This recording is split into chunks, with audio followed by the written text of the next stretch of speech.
syukur pada kesempatan siang hari ini, kalau tidak salah tanggal 21 Muharram ya, 22 1434 Hijriah. Sudah tidak terasa sudah kita di minggu ketiga di bulan Muharram. Semoga Allah memberikan kepada kita beragam nikmat karunia, keberkahan, ilmu yang bermanfaat melalui pertemuan di siang hari ini dalam kajian sirah, kajian mengenal dan memahami sejarah hidup Rasulullah SAW pada siang hari ini.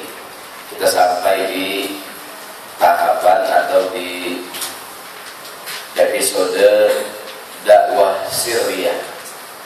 Terakhir kita bertemu dalam kajian sirah sampai kepada Rasulullah SAW mendapatkan wahyu pertama di Gua Hira. Siang hari ini setelah mendapatkan wahyu, beliau mulai melakukan dakwah. Setelah mendapatkan wahyu di Gua Hira, Bismillahirrahmanirrahim, Iqra bismi rabbikal ladzi khalaq, dan seterusnya, beliau pulang ke rumahnya diselimuti oleh istrinya. Kemudian turun ayat yang kedua, Bismillahirrahmanirrahim, Ya ayyuhal muddathir qum fa'anzir. Wahai orang yang berselimut, bangkit, bangun, dan berilah peringatan pada orang lain. Surat Al-Mudaththir ini menjadi penanda beliau jadi Rasul. Ada yang mengatakan Iqra bismi rabbikal ladzi khalaq, beliau menjadi Nabi. Kan katanya definisi Nabi seorang yang mendapatkan wahyu. Kalau Rasul mendapatkan wahyu dan menyampaikan pada orang lain. Diperintah menyampaikan terdapat dalam surat Ya ayyuhal muddaththir qum fa'anzir, bangkit dan berilah peringatan pada orang lain. Sejak itulah Rasulullah SAW mulai melakukan kegiatan dakwah Islam. Dalam sejarah 3 tahun pertama disebut dengan istilah dakwah Syria, dakwah rahasia. Ini kalimat Syria lagi ngetren. Syria atau Syria. Ada dakwah Syria, ada dakwah Jahriyah. Ada nikah yang Jahriyah, yang terang-terangan, ada nikah yang Syri, mumpet-mumpet. Dan kita bahas dikit lah mulai nikah Syri yang lagi ngetren tadi. Mohon maaf ya orang Garut tugas. Tidak dengan niat membicarakan aib yang menjadi pelajaran buat kita. Setiap peristiwa yang terjadi pelajaran buat kita dan pelajaran buat istri kita kalau terkait dengan masalah rumah tangga. Karena kadang-kadang hidup ini ada yang perlu dijahriyah, ditonjolkan, ada yang juga harus dirahasiakan. Tidak semua perkara dibuka, juga tidak semua perkara dirahasiakan. Kita mulai dulu dari dakwah Syria. Beliau SAW menyampaikan dakwah ini, jalur Syria atau fase marhalah Syria diambil oleh Nabi bukan karena beliau takut atau akan keselamatan dirinya. Namun ini lebih kepada untuk menjaga keselamatan dakwah Islam itu sendiri dan agar tidak mengagetkan masyarakat Quraisy dengan dakwah yang beliau bawa. Karena yang dibawa oleh Muhammad SAW mungkin ajaran beliau sangat bertentangan dengan tradisi kebiasaan pada waktu itu di zaman masyarakat Quraisy, masyarakat jahiliyah di zamannya, masyarakat yang bergelimang dengan perbuatan dosa dan maksiat, minuman keras, judi, riba, khamar dan seterusnya, yang kuat menindas yang lemah dan seterusnya. Datanglah beliau menawarkan dakwah Islam yang diambil adalah jalur Syria. Beliau menyampaikan agama ini kepada orang-orang yang memang sebelumnya memiliki hubungan khusus. Istrinya Al bin Abi Thalib, sepupunya yang sekaligus tinggal di rumah dia, Zaid bin Harithah yang merupakan pembantu dia sekaligus anak angkat Nabi. Kemudian kepada Abu Bakar As-Siddiq, teman dekatnya.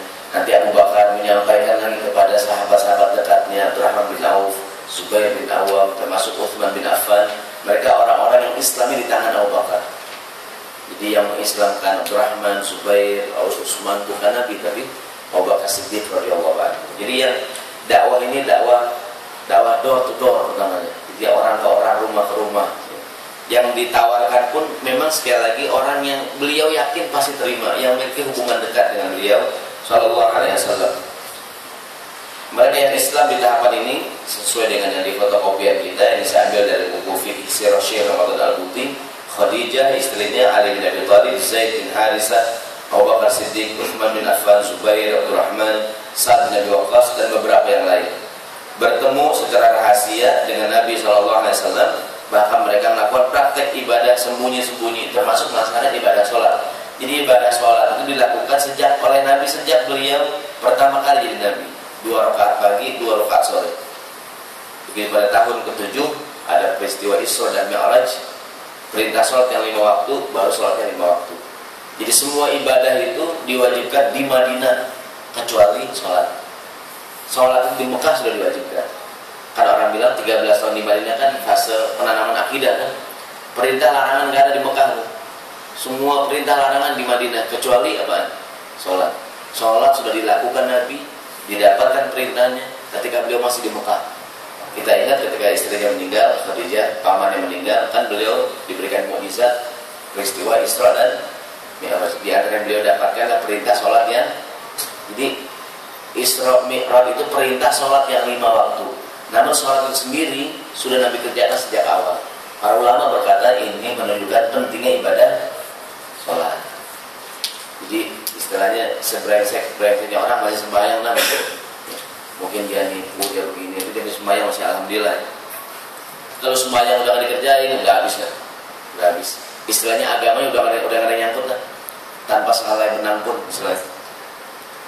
Dalam sebuah hadis beliau bersabda, di akhir zaman nanti orang akan mencerai-beraikan benang Islam, urwatan, ini sehelai-sehelai, ini bangunan Islam akan ditarik. Awwaluha naqdul hukmi, yang pertama dicopot adalah kewajiban berhukum dengan hukum Allah Subhanahu wa taala, wa akhiruha shalah, yang terakhir ditinggalkan adalah kewajiban salat. Nah, maksudnya kalau orang udah sembahyang udah habis kan. Apalagi diharapin gitu kan.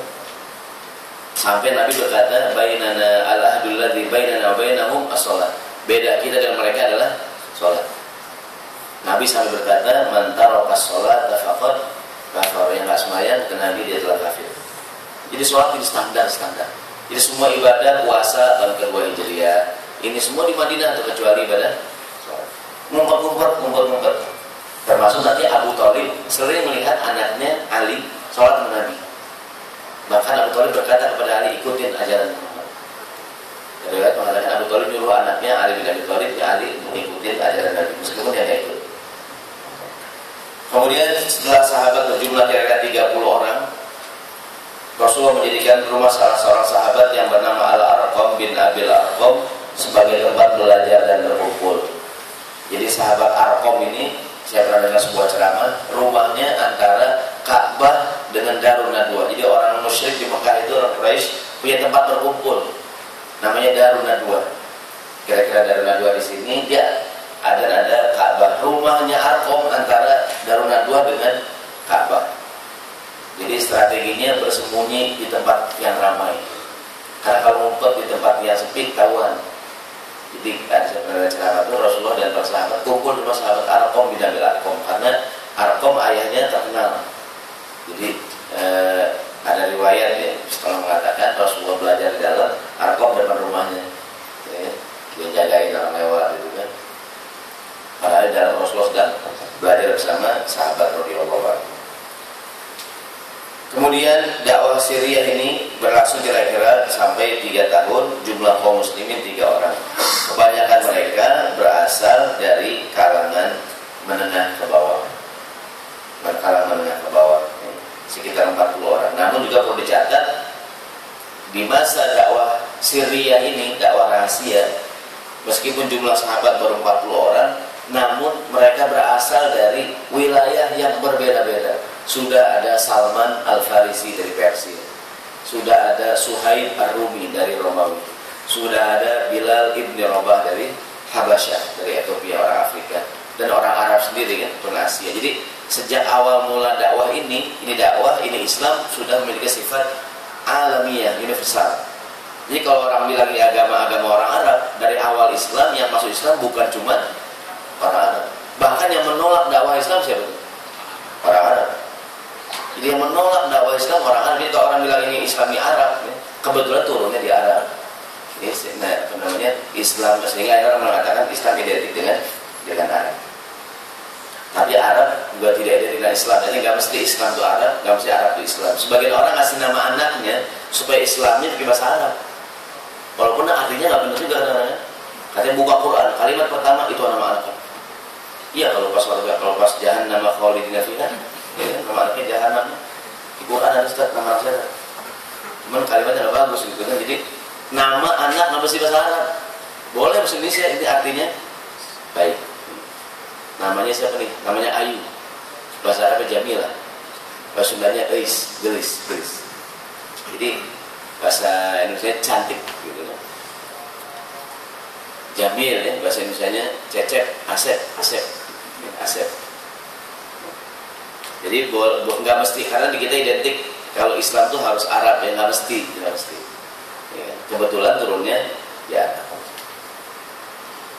Kita kembali ke hari raya Muhammad. Jadi agamanya sejak awal sudah universal. Bahkan ayat yang sering kita ingat dan sudah di luar kepala, wa ma arsalnaka illa rahmatan lil alamin. Engkau menjadi rahmat buat alam semesta. Ini ayat sudah sangat populer, sudah di luar kepala. Ayat sudah hilang mana-mana. Kurangnya tuh. Kita kembali hadirin ini kisahnya, ini ceritanya bahwa namanya disebutkan istilah dakwah Syria. Jadi ada istilah Syria, ada istilah Jahriyah.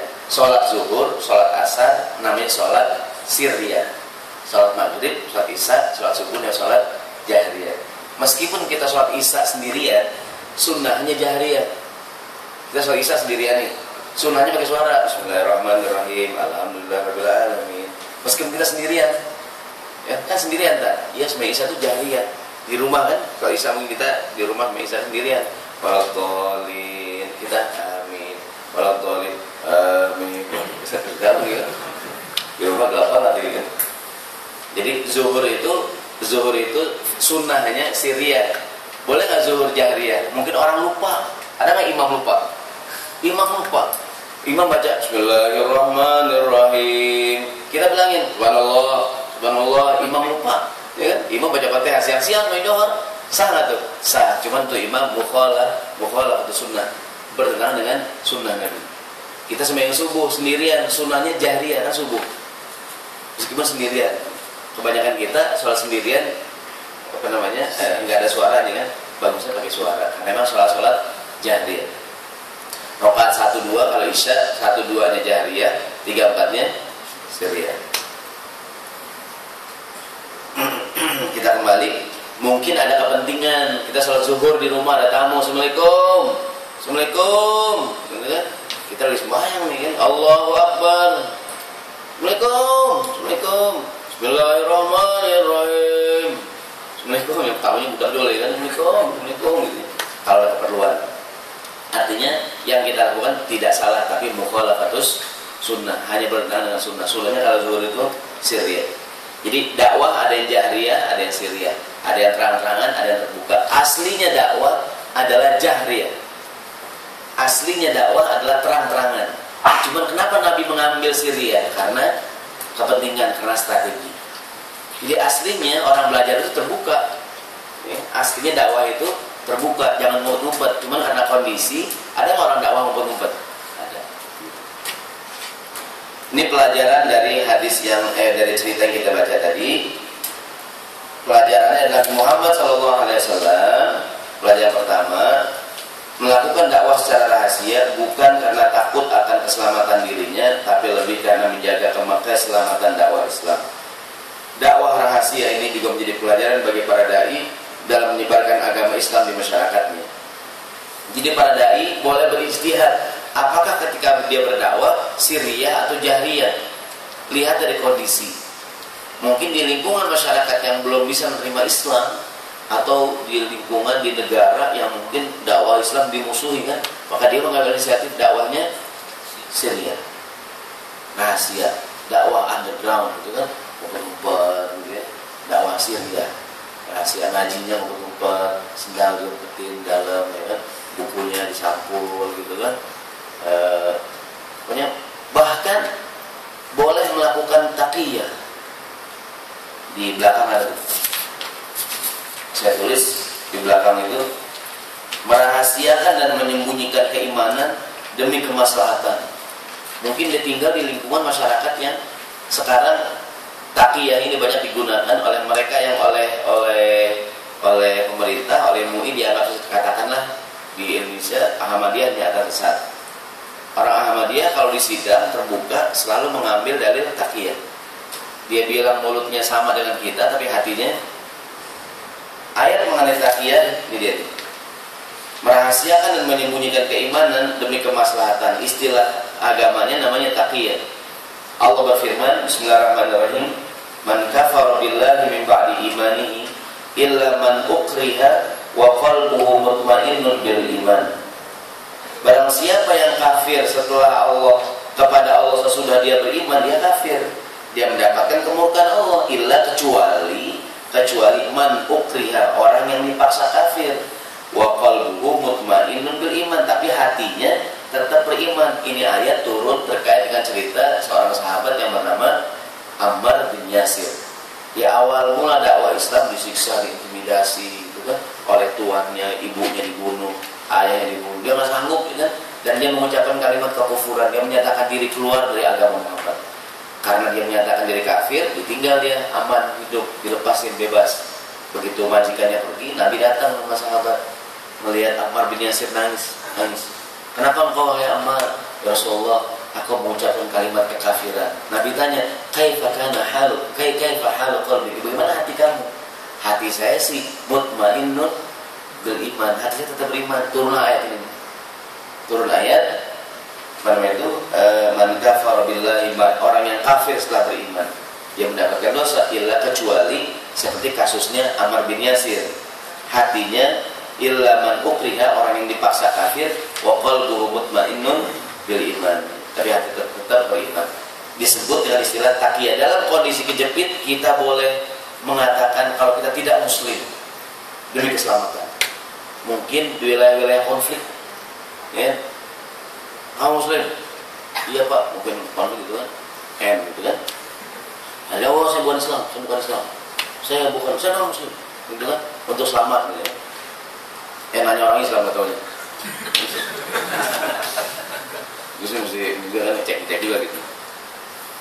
Siapa pak? Gitu ya. Ada kan mungkin saja hadirin, tapi ini kondisinya kejepit nih.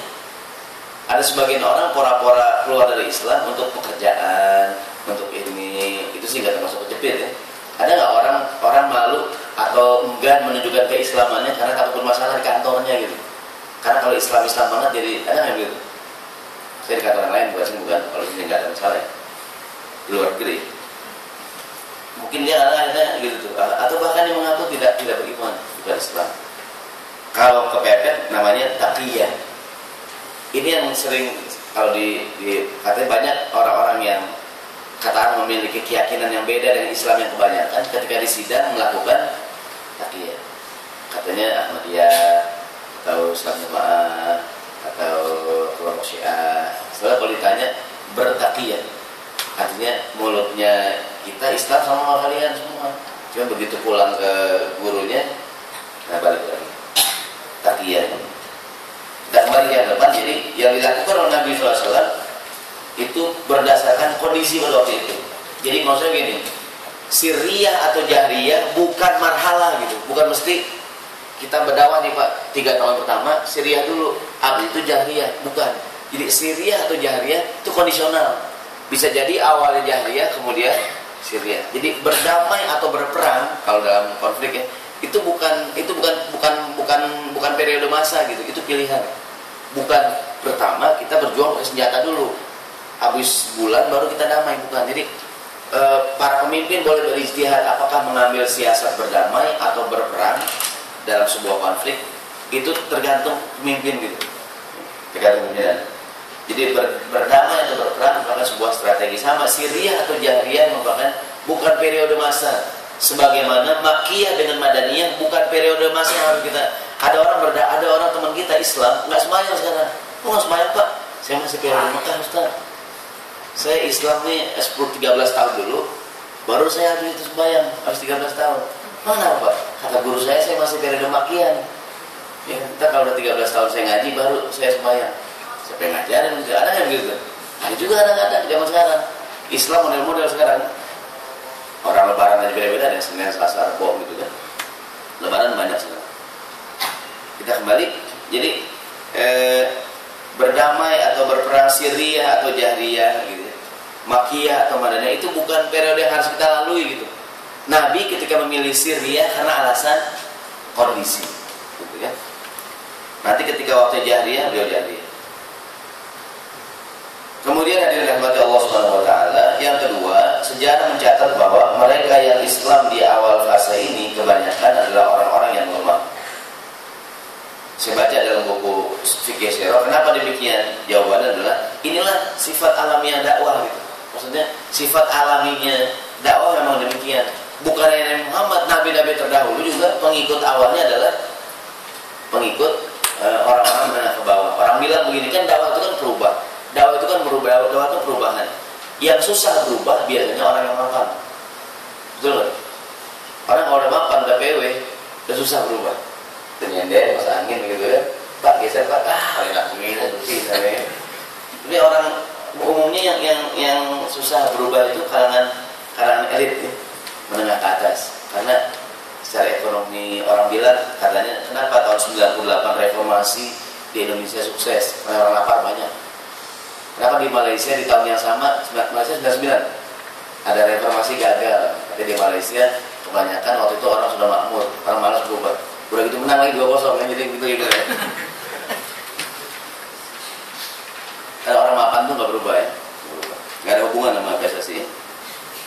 Kita kembali adalah yang ngomong. Jadi orang kalau apa namanya, ya oleh karenanya begitu awal dakwah Islam selalu yang mengikuti para nabi kelompok menengah ke bawah, orang bawahan. Ditambah dakwah itu sendiri membawa misi mengajarkan apa namanya, keadilan, kesetaraan. Contohnya nih ayat terkait dengan dakwah Nabi siapa nih? Nabi Nuh alaihissalam. Nabi Nuh, Allah berfirman, faqala al-mala'ul ladzina kafaru min qaum, berkatalah para tokoh atau elit di zaman Nabi Nuh alaihissalam, wahai Nuh, ma naraka illa basyar mithlana, kau kan manusia biasa seperti kami. Wa ma naraka taba'aka illa alladzina hum aradhiluna, dan kami melihat pengikut engkau semuanya orang-orang lemah semua Nuh. Wa ma nara lakum alaina min fadlin, tidak punya kelebihan atas kami. Bal nadunnukum kadzibin, bahkan kami beranggapan engkau bohong.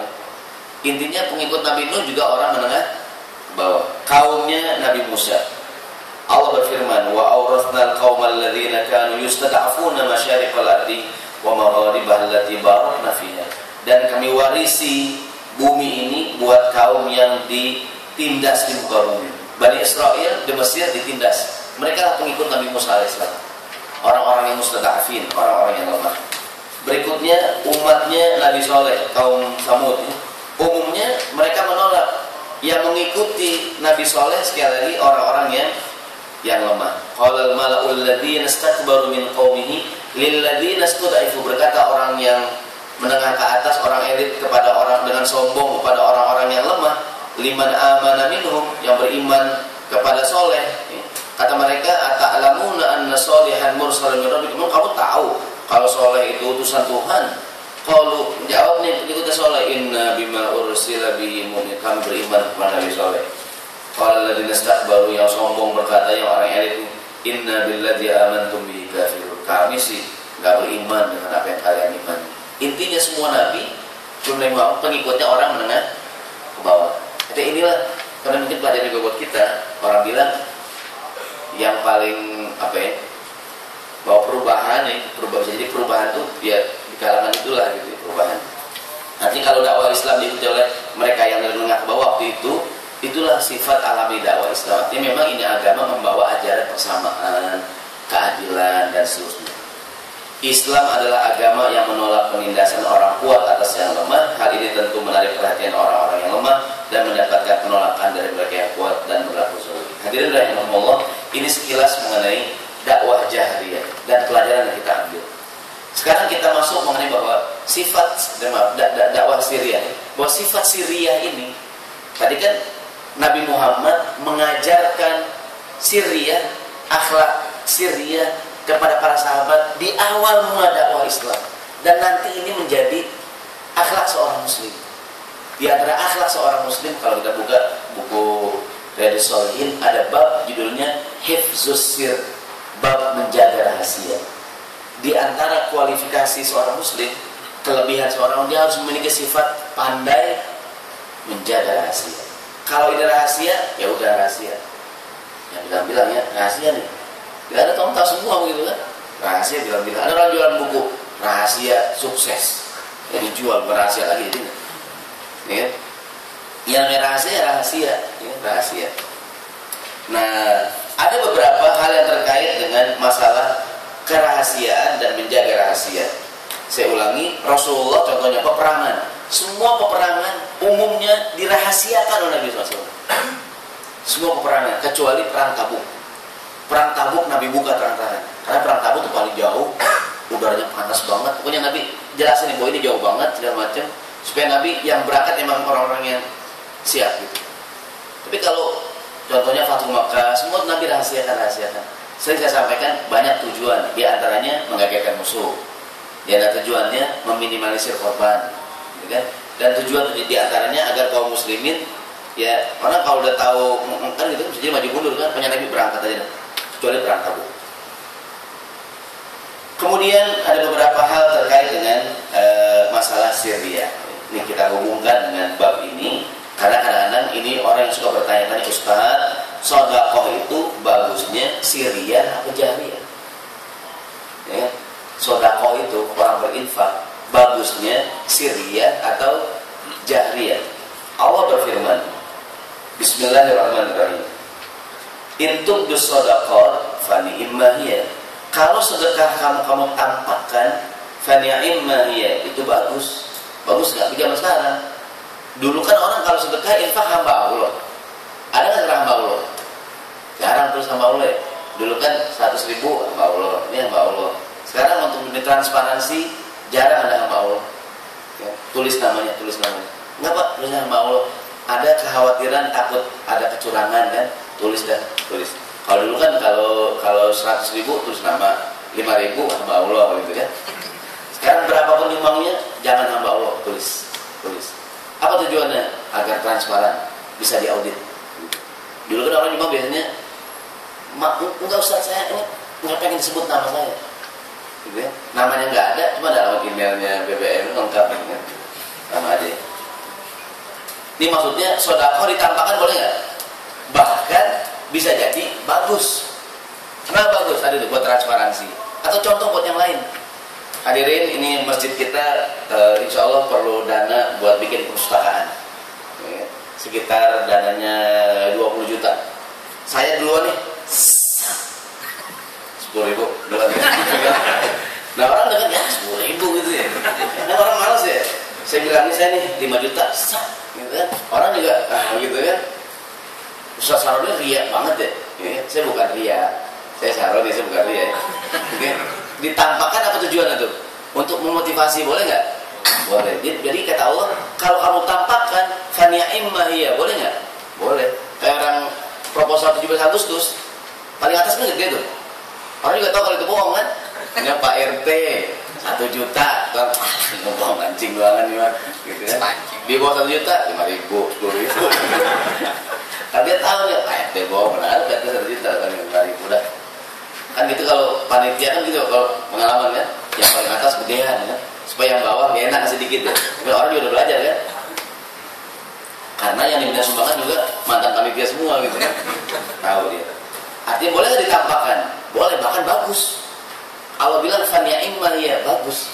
Tapi kata Allah, wa in tukhfuha, tapi kalau kamu sembunyikan, wa tu'tuhal fuqara, diam-diam kamu berikan pada orang fakir, fahuwa khairul lakum, itu lebih baik. Ditampakkan boleh nggak? Boleh. Disembunyikan ya baik gitu. Artinya dua-duanya bagus. Ya. Namun tadi itu ditampakkan juga fani'im ya bagus-bagus saja. Kalau mungkin ada kepentingan kayak zaman sekarang. Zaman sekarang yang saya tahu di lembaga-lembaga zakat segala macam ya. Jadi jangan hamba Allah terus nama supaya transparansi.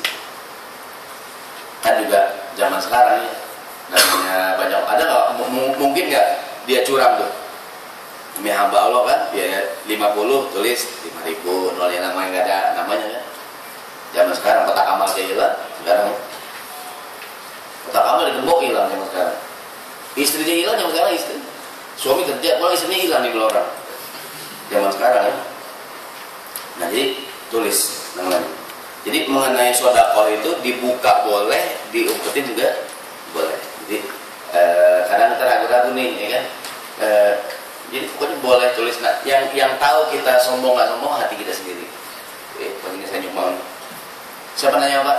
Saya nggak kira apa dah? Enggak Pak, ini untuk kepentingan audit kan? Nah, tulis. Kalau zaman sekarang orang jangan sembarang terima sumbangan kan? Dari mana sumbernya? Ya orang cuci duit lagi kan? Dari mana sumbernya? Yang kedua, nah ini lagi update. Menikah itu sebaiknya bahkan aslinya diumumkan, bukan dirahasiakan. Nikah itu jahriyah, kawinnya siriyah. Jangan kayak sekarang terbalik. Sekarang nikah hanya siriyah, kawinnya direkam, itu hanya yang zaman sekarang nih berantakannya.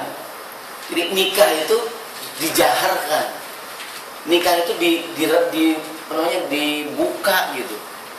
Karena kalau nikahnya siriyah, pertama mukhalafatu sunat, bertentangan sunnah Nabi. Lihat hadis Nabi. Mohon maaf belum saya baris ini. Kata Nabi, a'linu hadzal nikah, iklankan, umumkan. Ada jadi bahasa Indonesia kan iklan, apa iklan? Iklan, ngomongkan iklan bahasa Arab. Iklan kalau ini, iklan itu pengumuman. Bahasa Indonesia iklan kan. A'linu artinya iklankan, umumkan pernikahan kamu. Waj'aluhu fil masajid, bikin di masjid. Orang sering, kenapa Pak nikah di masjid? Sakral gitu ya. Nabi ketika bilang nikah di masjid bukan masalah sakral, bukan. Tapi masjid tempat yang paling umum. Kenapa kita nikah di masjid sekarang? Pertama gratis gitu ya, pakai gedung kan nyewa, misalkan gratis. Gitu ya. Di masjid itu enggak sih biar sakral tak. Bukan kalau hadis ini nikah di masjid bukan masalah sakralnya, itu masalah umumkan. Bikin masjid, semua orang tahu, gitu kan, tempat yang paling umum. Bahkan supaya lebih ramai lagi, supaya orang tahu, wadribu alaihi bidufuf. Duf artinya gendang, pukul rebana, pukul gendang. Yang sekarang marawis. Jangan nikah ngumpet-ngumpet di hotel berdua, gitu kan, gelap-gelap, ngapain gitu kan, gitu. Kalau emang halal, kenapa ngumpet-ngumpet, gitu kan? Nikah itu jahriyah. Ketika siriyah bermasalah nggak? Bermasalah. Gini hadirin, di Indonesia siriyah itu dua pengertian. Pengertian pertama ngumpet-ngumpet, diam-diam, takut ketahuan.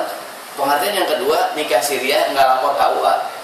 Walaupun dua-duanya nggak lapor KUA, tapi yang kedua lebih bermakna, saya nggak pakai lapor KUA, nikah bawa tangan kan. Habis apa namanya, mungkin syaratnya yang kurang gitu kan, akhirnya nikah aja. Tapi ngundang orang juga, ngundang walimahan gitu kan, bahkan pakai petasan juga begitu maksudnya, kayak jandor segala macam. Cuman dia nggak lapor KUA. Itu namanya orang bilang nikah siri juga kan. Siri dalam pengertian nggak lapor KUA.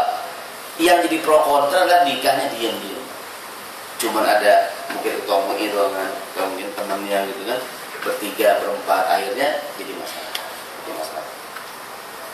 Nah ini adalah rahimahumullah, bahwa nikah itu aslinya.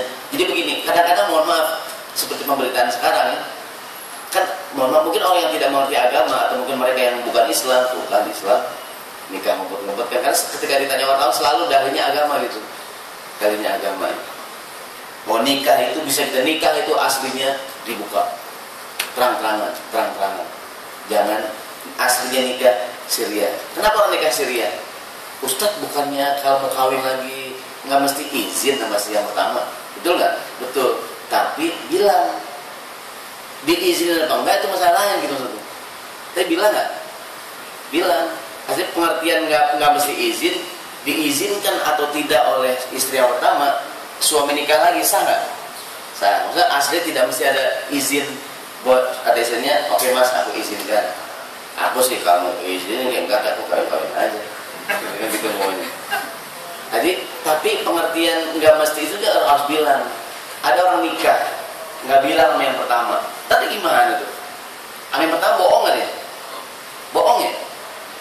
Masa meeting tiap minggu, dua minggu gitu kan? Bilangnya apaan? Kan harus adil. Di sini 4 hari, sana 4 hari. Kalau nggak bilang gimana? Gimana Pak kalau nggak bilang? Bilang apaan sama istrinya? Gajinya berkurang buat apaan? Hilang tiap minggu, masa hilang tuh duit tiap minggu? Ya, bilangnya apa? Mah kecopetan tiap minggu gitu kan? Copetan mah, besok copetan, kehilangan gitu kan? Aku kantornya dikurangin gitu kan? Kantor disalahin gitu kan? Akhirnya ketika dia nggak, yang ini yang sering terjadi nih. Jadi jangan disalahpaham. Pengertian tidak mesti mendapatkan izin. Istriku, mohon maaf ya, aku menikah lagi. Aku tak sudi mas, ya nggak apa-apa dah. Aku sih menikah aja lagi. Gitu, umpamanya gitu maunya gitu ya. Jadi pengertian tidak mesti izin, tidak mesti mendapatkan izin. Saya bilang nggak? Bilang, saya kalau bilang liputan, resiko lah. Dan dia berbuat berani tanggung jawab. Ya, jangan cuma enaknya doang. Maksudnya, ya kalau menikah lagi ya bilang yang pertama, jangan nggak bilang. Saya pernah ada seorang suami udah punya istri, jadian lah misalnya di suatu masjid gitu kan. Dia bawa perempuan lain yang mau jadi calon istrinya. Ini calon istri saya Ustaz. Ya, jadi dia minta saya jadi nikahin dia. Dan bapak bilang nggak sama istri yang pertama? Nggak bilang kan, kalau bilang kan ribut kan. Dia bilang saya nggak mau, bapak bilang dulu. Ya. Kata tadi bapak gimana? Sebenarnya adilnya gimana kan bagi waktunya? Kata istri ini, calon istrinya, enggak Pak Ustaz, kalau saya sih yang penting status aja Pak Ustaz. Saya sih nggak dibagi hari nggak apa-apa, yang penting statusnya saya istri dia.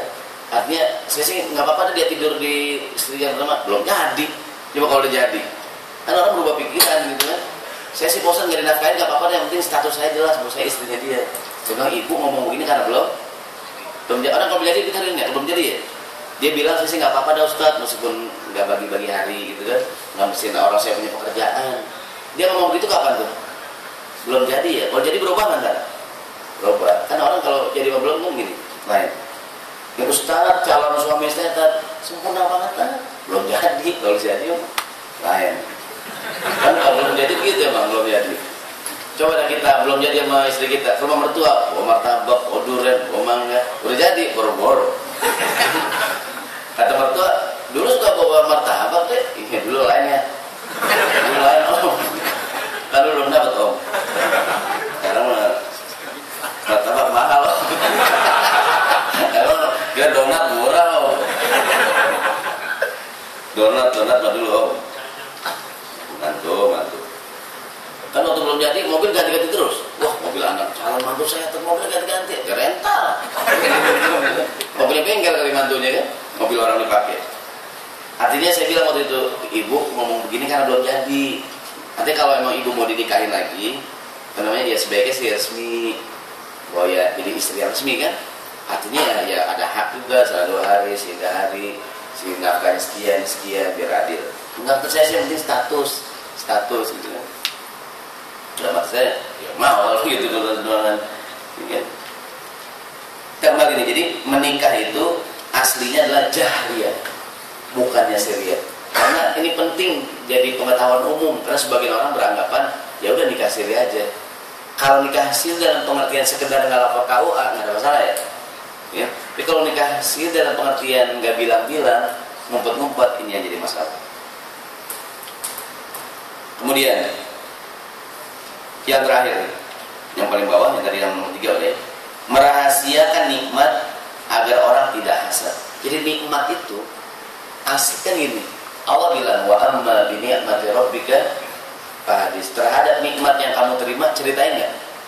Ceritain ya. Dapat bonus cerita teman, gaji naik cerita teman. Tapi ayat lain, ini dalam kisah Nabi Yusuf, Allah menyuruh kita kalau punya nikmat ceritain, tapi jangan ya sekali-kali boleh nggak dirahasiain. Rahasia juga.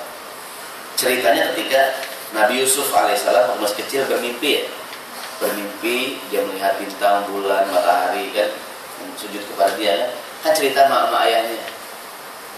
Wahai ayah, aku bermimpi aku bermimpi ra'aitu syamsa wal qamara ra'aituhum li sajidin. Aku melihat bintang, bulan, matahari kan sujud kepadaku. Kan ayahnya ini Yakub, wah ini pertanda baik nih. Kata Yakub kepada anaknya Ismail, bismillahirrahmanirrahim, qala ya bunayya, wahai anakku, la taqsus ru'yaka ala ikhwatika fayakidu laka kaidan. Wahai anakku, jangan engkau ceritakan nikmat mimpi ini kepada saudara kamu, nanti saudara kamu akan membuat makar buat kamu. Jadi begitu dapat nikmat, kamu jangan bilang-bilang sama saudara kamu, ya kan? Kalau saudara kamu dengar bisa. Jadi yang namanya nikmat, kadang-kadang kita perlu ceritakan. Wa amma bi ni'mati rabbika fahadis. Tetangga kita mengundang kita, dia tasyakuran, dia kan sambutan tuan rumah hadirin. Kami sengaja mengundang tetangga, sekarang kami bersyukur. Tahadus bin nikmat. Suami saya alhamdulillah pangkatnya naik, sekarang gajinya 4 miliar. Dan tanah yang di Depok tuh laku 9 miliar apa kalau ini kalau jadi. Saya mau haji sekeluarga nih, habis haji ke Hongkong, keliling-keliling Eropa. Kita yang ada dorong dari situ. Mungkin dia kita harus bin nikmah gitu. Tapi berhubungan dengan ayat ini jangan berlebihan juga, kayak sedang-sedang saja gitu. Orang sambutan tuan rumah tasyakuran kita kan pasti gitu kan. Anak kami yang nomor 2, gitu kan? Anak kami yang gitu kan. Anak kami ini yang paling bontot, yang SD alhamdulillah naik. Udah 4 tahun naik-naik hari ini. Gurunya baik hati, kita yakin juga dia. Gitu kan?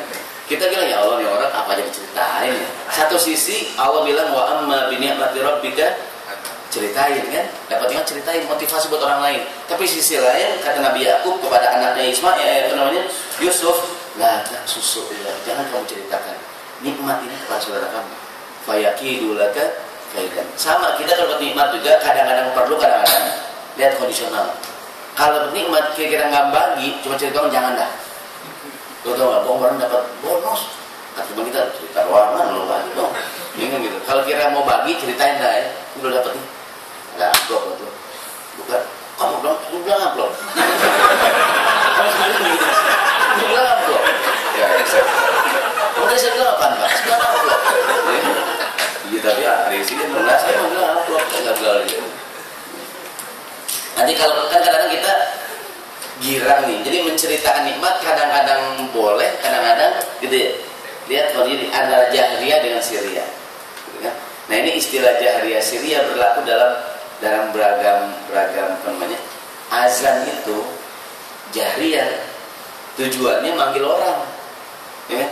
Azan itu maka mudah-mudahan kapan-kapan saya nggak tahu di gedung ini, mudah-mudahan di tiap lantai minimal di luar kedengaran azan Allahu Akbar, Allahu Akbar. Meskipun dia nggak sholat, minimal dia tahu sekarang sudah waktu zuhur. Gitu. Dia azan tuh memberitahu iklan bahwa waktu sholat sudah masuk. Gitu ya. Hadirin yang dirahmati Allah Subhanahu Wa Taala. Jadi kita kembali ke masalah dakwah sirriyah. Bahwa ini menjadi inspirasi buat kita bahwa ya kita kondisi kalau memang di lingkungan kita belum seterang-terangan, ya ambillah jalur sirriyah. Kita apa namanya? Tidak perlu membuka semua rencana kita lebar-lebar kan, dikhawatirkan menimbulkan kekagetan. Jadi perlu kadang-kadang sirriyah di dalam apa namanya, ada sebuah nasihat bunyinya ista'inu biqada'i hawaijikum bil kitman fa inna likulli rahmatin hasud. Bantulah di dalam melaksanakan rencana kamu dengan sedikit rahasia, karena setiap nikmat ada saja orang yang hasad. Jadi rahasia menjadi teman kita dalam setiap rencana kita. Karena kadang-kadang setiap nikmat yang kita terima ada nggak orang yang hasad, orang yang nggak suka, ada. Maka rahasia jadi sifat kita. Jadi ada yang kalau nggak perlu banget jangan ceritain. Jadi tidak semua yang kita dengar harus disampaikan pada orang lain. Nanti banyak cerita lagi mengenai rahasia, termasuk pernah anaknya Nabi Fatimah. Fatimah kan datang. Begitu Fatimah datang, Rasulullah bisikin, gitu ya, sesuatu. Fatimah nangis Fatimah kan, nangis. Terus Nabi bisikin lagi, suatu. Fatimah girang, ini Fatimah girang kan. Waktu itu ada Aisyah. Kamu begitu Nabi udah ngatakan, kenapa tadi kok Nabi bisik-bisik kamu nangis? Terus Nabi bisik-bisik kok kamu ketawa? Kata Fatimah, aku tidak mungkin membongkar rahasia Nabi SAW. Maaf ya, ini rahasia. Beberapa tahun kemudian Rasulullah meninggal dunia. Aisyah masih penasaran nih. Dulu kan Nabi, waktu dia tanya, Nabi masih ada. Wahai Fatimah, kata Aisyah, dulu ingat nggak pernah kamu bisik-bisik ke Nabi? Aku tanya, nah, kamu kan nggak ngasih tahu. Waktu itu engkau bilang aku tidak mungkin mau karena Nabi masih hidup kan. Sekarang Nabi kan udah meninggal.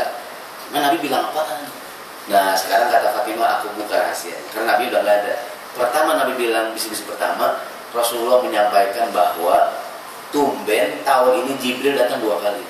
Biasanya Jibril datang cuma 1 kali di bulan Ramadan. Tumben Jibril 2 kali. Kata Nabi, ini kayaknya tanda-tanda pertanda ajalku sudah dekat. Fatimah anaknya nangis ya? Nangis Fatimah, nangis ya kan? Nangis. Terus yang kedua, kenapa engkau nyengir? Nabi bilang lagi, ayahku, ayah Fatimah, maukah engkau berita gembira? Engkau bakalan jadi pemimpin wanita di surga. Senang gak Fatimah? Senang. Nah, ketika waktu itu, kok Fatimah gak cerita di Aisyah? Kalau seandainya Fatimah cerita, enggak, tadi Nabi bilang bahwa ajalnya udah dekat. Heboh gak tuh? Headline misalkan Rasulullah akan ajal gitu kan. Waduh, itu tentu ada kayak zaman sekarang kan gitu kan. Itu bisa punya yang namanya pemimpin, ada jangan kan yang mau meninggal, sakit aja kan diberitain kan. Pak SBY batuk kok dirahasiakan. Nah, SBY batuk kok rupiah turun. Nah, rupiah kan?